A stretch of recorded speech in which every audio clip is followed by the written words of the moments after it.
Hi hello नमस्कार श्री स्वामी समर्थ. सोमवारचा vlog आहे म्हणजे आजचाच व्लॉग आहे हा. तर मी सकाळी 5 वाजता उठून व्यवस्थित आधी द्यायची तयारी केली होती. तर बघा सकाळी 5 साडेपाच होऊन गेले तरी काळोख आहे. 6 वाजत आले तरी काळोख आहे. तर बघा मी दाखवते तुम्हाला. तर बघा पूर्ण बाहेर काळोख आहे. मी 5:30 पावणे 6ला बाहेर आलेली. आता रात्री मोठ्याने दिवस झाले तसं मी ब्रश वगैरे केलं सगळं आणि म्हटलं आता मुलीच्या शाळेची तयारी करूया. म्हटलं टिफिन करायला घेतलं. म्हटलं आधी सगळं ओटा वगैरे पुसून घेऊया.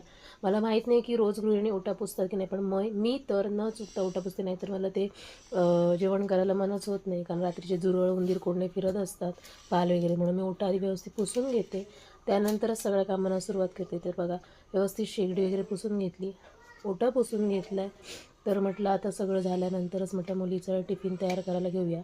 तर टिफिनची काही मोठी असं मी तयारी रात्रीच करून ठेवत नाही, कारण तिच्याभोवतीच मी तेवढ्याच टाईमला तेवढीच भाकरी वगैरे भाजते.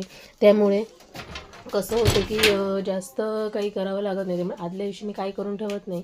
जर मिस्टरांना ज्या दिवशी भाकरी भाजी हवी असेल तर मी आदल्या दिवशी करून ठेवते, कारण उशीर होतो. तर बघा मी भाकरीचं पीठ घेतलेलं आहे, थोडंसं मीठ टाकते त्याच्यात.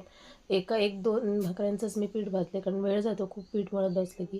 तर म्हटलं जास्त काही करायचं नाही आहे. आणि भेंडी फ्राय केली आहे. तर बघा तव्यावर भाकरी भाजणार आहे आणि दुसरीकडे मी भेंडी फ्राय करणार आहे. तर तिला भेंडीमध्ये कांदा नको होता, मिरची नको होती, तर मी जरासं भेंडी तेल टाकलं, भेंडी घातली आहे आणि त्याच्यानंतर व्यवस्थित ती फ्राय झाल्यानंतर जरासं मीठ आणि मसाला टाकून ती जराशी फ्राय केली. जराशी काळपड होईपर्यंत मी फ्राय केली, म्हणजे ती जरा कुरकुरीत लागतील. तर सॉफ्ट झाली आहे व्यवस्थित भेंडी. तर बघा भाकरी जवळ बसली की गोळा सॉफ्ट झाला. बघा भाकरी पण थापून झाली आहे. मी पोळपाटावर भाकरी भाजत नाही, तर मला याच्यात भाजलेलं थापायला बरी वाटते. पोळपाटावर लाटत नाही मी, सॉरी. तर बघा भाकरी व्यवस्थित भाजून झालेली आहे, टम्म अशी फुगलेली आहे भाकरी. आणि त्यानंतर मुलीची तयारी करायला घेतली. बघा भेंडी वगैरे म्हणजे सांगितल्याप्रमाणे भेंडी व्यवस्थित फ्राय केलेली आहे. 5-6 भेंडी चिरल्या आहेत, कारण तिच्या टिफिनला उशीर होतो.